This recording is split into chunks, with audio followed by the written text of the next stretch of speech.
جواب کنم که چون که گفتن برای مثلا تامین مادیات شرط نیست که شما شهروندی رو گرفته باشید، اما باید علاوه کنیم که اون شهروندانی که مثلا جمهوری ترکستان شهروندی ندارن چگونه روز میبرن در روسیه. اونایی که مثلا در شهروندی روسیه ندارن هر روز زیر نظارت قطعی مثلا مقامات روسیه قرار دارن. اونایی که مثلا میگن هر ماه اگر ببینید که 6000 روبل روسی برای دادن پتنت سپران از درآمد خود چقدرش باز به وطن صرف میکنن برای زیست خودشان در کشور روسیه و رفتن نوبتبایی ها از پگاهی تا بگاهی روزی که مثلا اونجا مثلا اقلیت های ملی ما را زیر مثلا تعویض میبرن. با این چی گفته میتوانید مثلا بله.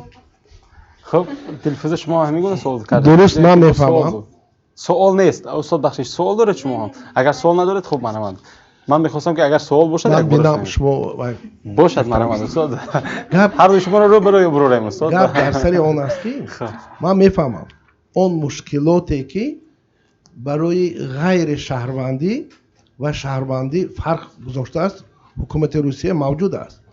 لیکن اگر مهاجرانی که رسمیات را رعایت کرده با واسطه وزارت شغل اهالی مهاجرت با کار میروند، آنها موقع حقوقشان تماما دیگر خیلی است. شما درباره مشکلات های گفته استادید که آنهایی که خودشان اختیاری به یگان اجازت رفتگی